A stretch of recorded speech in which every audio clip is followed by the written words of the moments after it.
کے علاوہ بہترین پارلیمنٹیرین، یعنی جہاں تک تقریر کا تعلق ہے وہ میرے خیال میں بہت اچھے مقرر تھے۔ اسمبلی میں ہم نے بارہا ان کی تقریریں سنی مختلف موضوعات پر، اور اس کے علاوہ یونائٹڈ نیشن میں بھی جا کر انہوں نے پاکستان کے کاز کو مختلف وقتوں میں پلیڈ کیا۔ پھر یہ ہے کہ جب تحریک یعنی آپ کو اگر یاد ہو کہ اعلان تاشکند کے موقع پر ان کے اختلافات ہوئے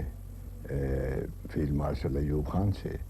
اور ہم نے فیلڈ مارشل کے خلاف ایک نیشنل کانفرنس منعقد کی لاہور میں، اور اس کی پاداش میں ہمیں جیل بھیج دیا گیا، اور جیل سے جب میں رہا ہوا تو ذوالفقار علی بھٹو مرحوم مجھے آ کر ملے میاں محمود علی قصوری مرحوم کے گھر، اور اس کے بعد سے ایک مسلسل رابطے کی صورت ان کے ساتھ رہی تاکہ یہ الیکشنز ہوئے 70 میں،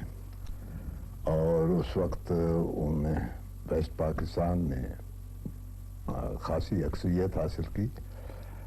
اسی طرح ایسٹ پاکستان میں شیخ مجیب الرحمن نے اکثریت حاصل کی تھی، تو لیکن جنرل یحییٰ خان کے فوجی اقدام کی وجہ سے بالآخر ملک دو لخت ہو گیا، اور اس کے بعد یہاں جناب ذوالفقار علی بھٹو مرحوم وہ وزیر اعظم بنے، نہیں پہلے صدر بنے، پریزیڈنٹ اور مارشل لا ایڈمنسٹریٹر، اور اسی دوران میں انہوں نے ایک انٹرم کانسٹیٹیوشن دیا۔ تو یہ بھی کہ انٹرم کانسٹیٹیوشن دینے کے بعد وہ اگرچہ صدارتی نظام تھا، لیکن بعد میں انہوں نے رائے عامہ کے احترام کرتے ہوئے پارلیمانی نظام کو اپنایا، اور 73 کا کانسٹیٹیوشن ملک کو دیا۔ اور یہ کریڈٹ اس وقت کی اپوزیشن کو جاتا ہے کہ انہوں نے جس وقت بھٹو مرحوم شملہ میں مذاکرات کے لیے جا رہے تھے تو انہیں اعتماد کا ووٹ دیا گیا اسمبلی میں، یعنی بالاتفاق رولنگ پارٹی نے بھی اور اپوزیشن نے۔ یہ منفرد واقعہ ہے، دنیا کے کسی اور پارلیمنٹ میں ایسا نہیں ہوا کہ اپوزیشن نے کسی حکمران کو یا رولنگ پارٹی کے شخص کو اعتماد کا ووٹ، کانفیڈنس کا ووٹ دیا تھا۔ وہ اس مقصد کے لیے تھا کہ وہ زیادہ حوصلے کے ساتھ، زیادہ اعتماد کے ساتھ وہاں آن جہانی اندرا گاندھی کے ساتھ بات کر سکیں، اور انہیں بھی یہ معلوم ہو اندرا گاندھی کو کہ بھٹو مرحوم صرف پیپلز پارٹی کے لیڈر نہیں ہیں بلکہ پوری قوم کی تائید انہیں حاصل ہے۔ اور پھر 73 کے کانسٹیٹیوشن کے موقع پر بھی اپوزیشن نے ان کے ساتھ مکمل تعاون کیا، اور یونینیمسلی اس کانسٹیٹیوشن کو منظور کیا گیا۔ پھر ایک مرحلہ آتا ہے 77 کی الیکشن کا۔ 77 کے جب انتخابات ہوئے مارچ 77 میں، تو ہم نے اس وقت ایک الائنس بنایا ہوا تھا PNA کے نام سے، پاکستان نیشنل الائنس۔ تو ہمیں یہ شکایت تھی، یعنی اگرچہ میں ان 38 کینڈیڈیٹس میں شامل تھا جو اس الیکشن میں کامیاب ہو گئے تھے، لیکن اس کے باوجود اس اجلاس کی بھی میں نے صدارت کی لاہور میں، جس میں یہ فیصلہ کیا گیا کہ ہم ان الیکشن کے نتائج کو مسترد کرتے ہیں، اور کچھ مطالبات ہم نے رکھے، اور اس کی بنیاد پر ہم نے تحریک چلائی۔ اور میں نے ہمیشہ یہ بات کہی ہے کہ یہ اپوزیشن کا بنیادی حق ہے کہ وہ رائے عامہ کو منظم کرنے کے لیے، اپنے موقف کی تائید کے لیے وہ تحریک چلائے، یا یہ ہے کہ ایک عوامی یا قومی مطالبہ تسلیم کرانے کے لیے حکومت کو آمادہ کرے کہ وہ اس مطالبے کو تسلیم کرے۔ تو تحریک چلی، اور اس میں لوگوں نے خاصی قربانیاں بھی دی، اور 1 لاکھ کے قریب لوگ گرفتار بھی ہوئے، لیکن بالآخر کیونکہ جناب ذوالفقار علی بھٹو مرحوم بنیادی طور پر ایک سیاستدان تھے، اور سیاستدان میں یعنی ایک خوبی ہوتی ہے کہ وہ رائے عامہ کا احترام کرتا ہے، اور یعنی یہ ڈکٹیٹر میں نہیں ہوتی، ان میں لچک نہیں ہوتی، اور اس کا نتیجہ یہ ہوا جس طرح ہم نے یحییٰ خان کے دور میں دیکھا کہ ان میں لچک نہیں تھی اور بالآخر ملک دو ٹکڑے ہو گیا تھا۔ لیکن یہاں انہوں نے یہ کیا کہ ہمارا مطالبہ بالآخر انہوں نے تسلیم کر لیا نئے انتخابات کا، اور اس کے نتیجے میں ہم نے مذاکرات کیے۔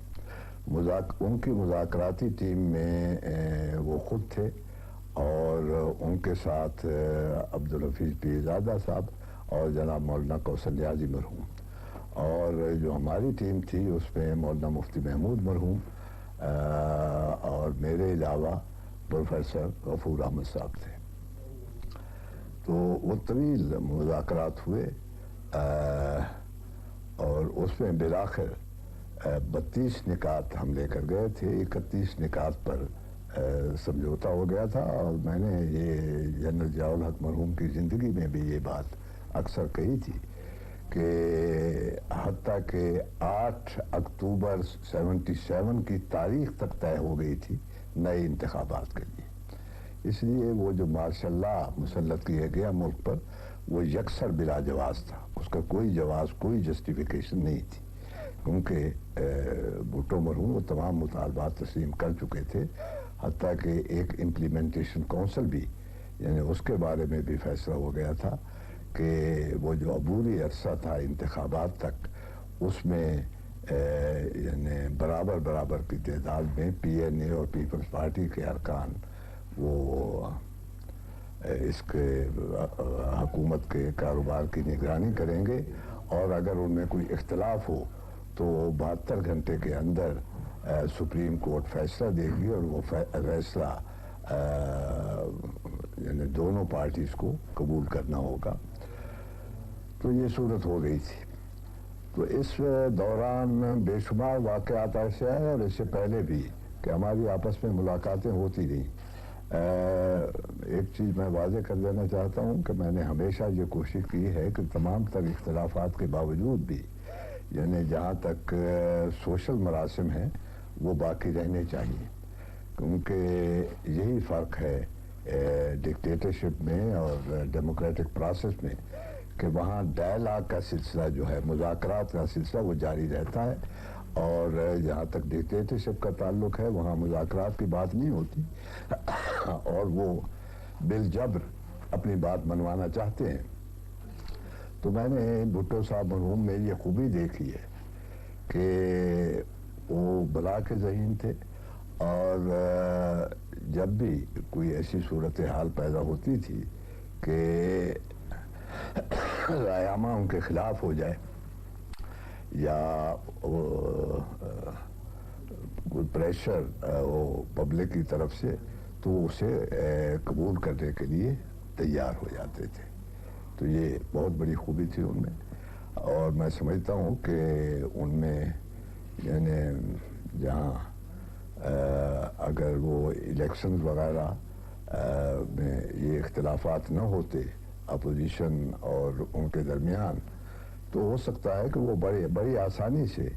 یعنی ایک آدھ ٹینیور اور بھی بڑی آسانی سے وہ حاصل کر سکتے۔